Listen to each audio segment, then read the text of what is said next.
I got hoes calling, a young nigga fall. Hola a todos, soy Denis y esto es Basket 365.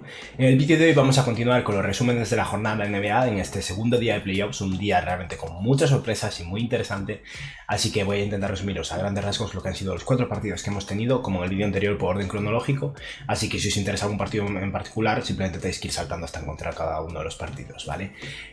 Antes de nada, a lo mejor lo estáis escuchando ahora mismo, están haciendo obras en mi fachada y hay un ruido que realmente no puedo controlar cerrando ventanas ni haciendo nada. Si resulta muy molesto, comentadme, lo intentaré pues grabar en algún momento en el que no están haciendo este ruido, pero al final es algo bastante difícil de controlar, ¿vale?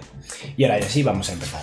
Como decía, esta tarde y noche pasada hemos tenido 4 partidos súper interesantes en los que precisamente los 2 primeros clasificados de cada una de las conferencias, Lakers y Bucks, han perdido sus primeros partidos en playoffs. Esto es algo súper sorprendente. Solo había pasado una vez en el año 2002-2003 que perdieron los Spurs y perdieron los Pistons respectivamente. Ese año los Spurs ganaron el anillo y es algo que evidentemente es un problema para ambos equipos, pero tampoco creo que vaya a ser una carga tan grande. Después hablaremos un poco de ello. Vamos a empezar eso precisamente por el partido de los Bucks, dado que fue el primer partido del día. Jugaron contra los Orlando Magic, el octavo clasificado, y como acabo de decir, perdieron. Este fue el resultado. Como veis, un 110-122, perdieron de 12 puntos, y es que ni siquiera fue un partido ajustado. Los Magic casi al principio de todo el partido se pusieron por delante y nunca miraron atrás. Fue uno de estos partidos donde realmente es verdad que un equipo es muy superior a otro, pero simplemente todo le está saliendo a un equipo o a un jugador en particular, en este caso los Magic con Vucevic, y simplemente es eso, se llevaron el partido y es verdad que es un problema para los Bucks, pero bueno, como veis el partido fue bastante pobre, un 43% de tiros de campo. Un equipo como los Bucks, que tiene a Giannis Antetokounmpo, que lidera el equipo en tiros y que es súper eficiente, es un problema. Un 33% desde 3 está por debajo del promedio, no es ninguna maravilla. Un 65% en tiros libres está fatal. Y luego, bueno, la batalla por rebotes, asistencias, pérdidas, faltas, como veis, fue todo bastante similar. De hecho, hicieron bastantes menos faltas que los Magic. Por otra parte, eso, los Magic fueron más eficientes en todos los aspectos. Un 95% casi en tiros libres está súper bien. Al final son bastantes puntos ganados de manera eficiente, porque es verdad que el total de tiros libres anotados fue el mismo, pero las oportunidades fue muy inferior, así que exprimieron esas oportunidades. Y básicamente lo que pasó en los Orlando Magic es que Nikola Vucevic decidió recordarnos a todos por qué el año pasado fue molestar. Y es que tuvo un partido impresionante y realmente en los Bucks solo Giannis Antetokounmpo jugó bien y un par de roleplayers. Wesley Matthews y George Hill lo hicieron bien, pero Chris Middleton fue muy poco eficiente, anotó solo como 14 puntos. Brook López no anotó ni un solo triple y de hecho anotó poco en general. Es verdad que su presencia defensiva siguió siendo importante, pero falló mucho en ese aspecto. Y de hecho Eric Bledsoe, que es un jugador al cual en general tiene la reputación de ser un jugador que juega bastante pero en playoffs, un playoff choker, fue de hecho posiblemente el segundo mejor jugador del partido por detrás de Giannis, aunque no jugaron un partidazo. Por otra parte, en los Magic, sin Aaron Gordon, sin Jonathan Isaac y sin Mo Bamba, le ganaron a los Bucks. Nikola Vucevic jugó un partido de locura, Fournier lo hizo bien, Terrence Ross lo hizo bien, en general todos los roleplayers, todos los jugadores que tienen el equipo, Gary Clark lo hizo bien, simplemente todo le sale bien. Básicamente es eso, en este partido hubo un duelo que fue Giannis Antetokounmpo contra Nikola Vucevic, que como veis, eso lo que llevo diciendo un rato, partidazo, 35 puntos, 14 rebotes, 4 asistencias, un 62% en tiros de campo, un 5 de 8 en triples, 0 tiros libres, un center que no tira un solo tiro libre y ha anotado todo esto. Es un partido muy raro, esto no se va a repetir. Por otra parte, los Bucks, Giannis tuvo un partido promedio que evidentemente en una situación como esta, en la que nadie en el equipo está realmente dando la cara, pues fue un problema. 31 puntos, 17 rebotes, no es promedio, pero bueno, para Giannis un poco.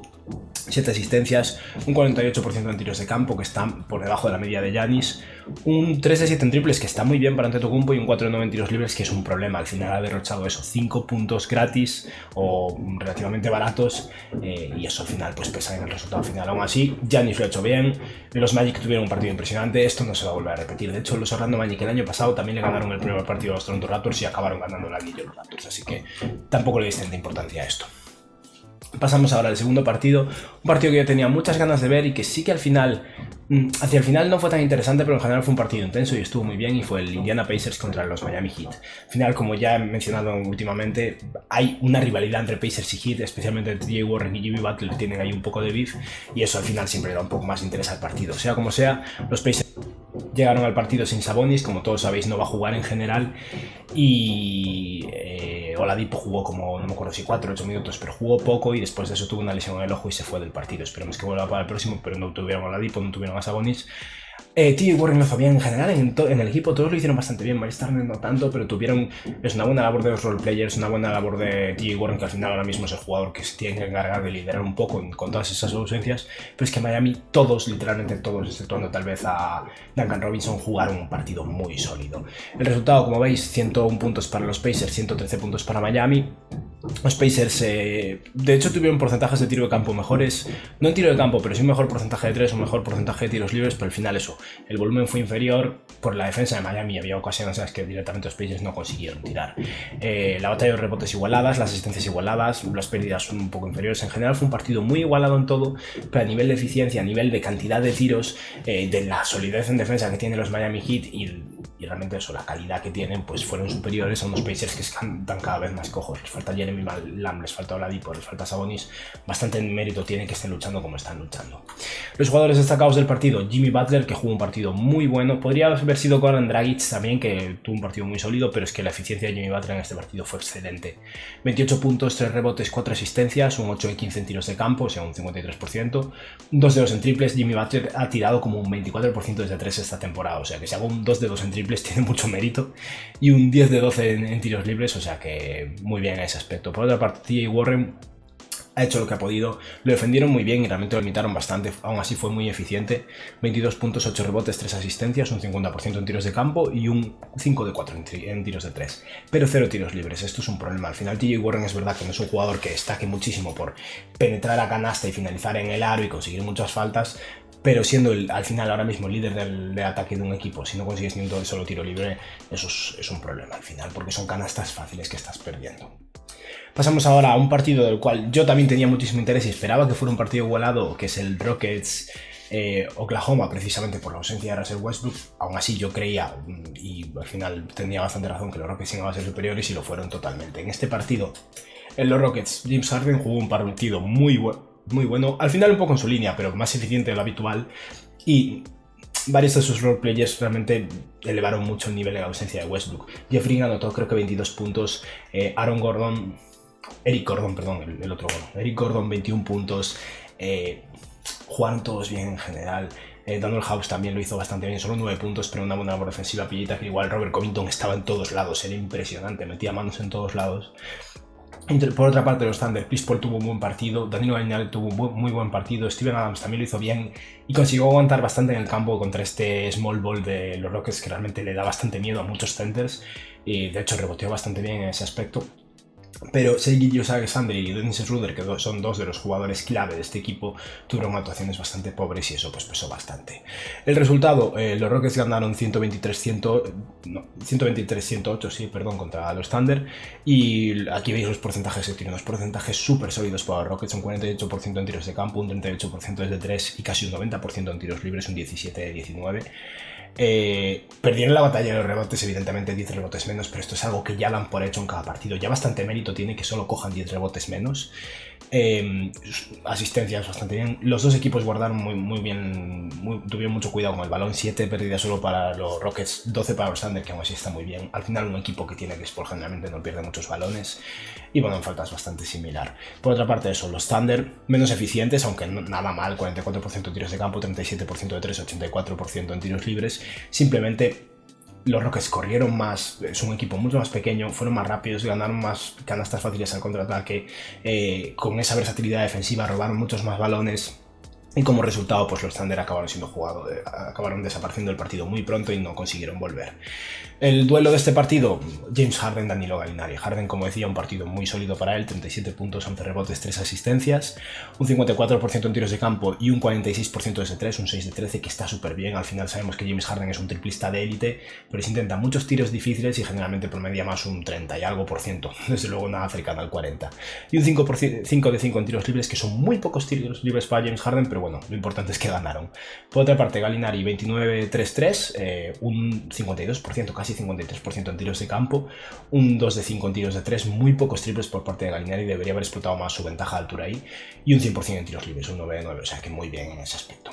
Pasamos ahora al partido que seguramente más nos interesa a todos, y un partido que, sobre todo teniendo en cuenta que nadie se esperaba que los Magic le ganaran a los Bucks, era posiblemente el partido más interesante por el potencial de sorpresa, y realmente la hubo, y es que los Blazers se enfrentaron a los Lakers y consiguieron ganar.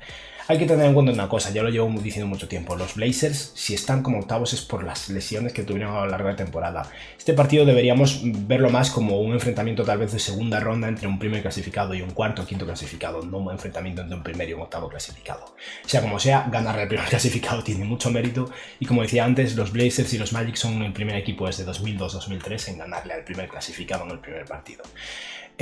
Partido, como veis, con muchísima menos anotación de la que habíamos visto en los partidos anteriores, 93-100, y un partido feísimo en porcentajes de tiros de campo.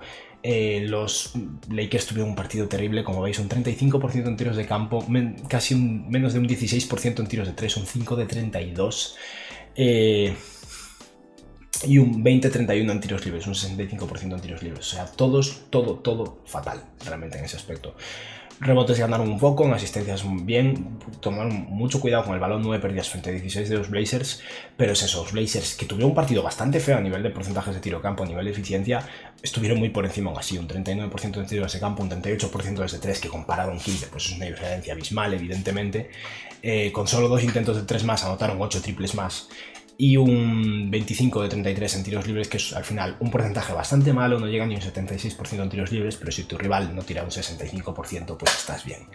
En este partido, ¿qué pasó? Básicamente, yo no me preocuparía tanto. LeBron James tuvo un partido solidísimo, jugó impresionante, de hecho, ya os adelanto que evidentemente va a ser el jugador más destacado de los Lakers, pero es que el resto de los Lakers jugaron fatal, mientras que en Portland, a nivel de eficiencia no fue tan espectacular, pero hubo una diferencia bastante grande con respecto a los Lakers. Nurkic, McCollum, los dos jugaron bastante bien. Damian Lillard jugó súper bien, como siempre, está jugando a un nivel impresionante.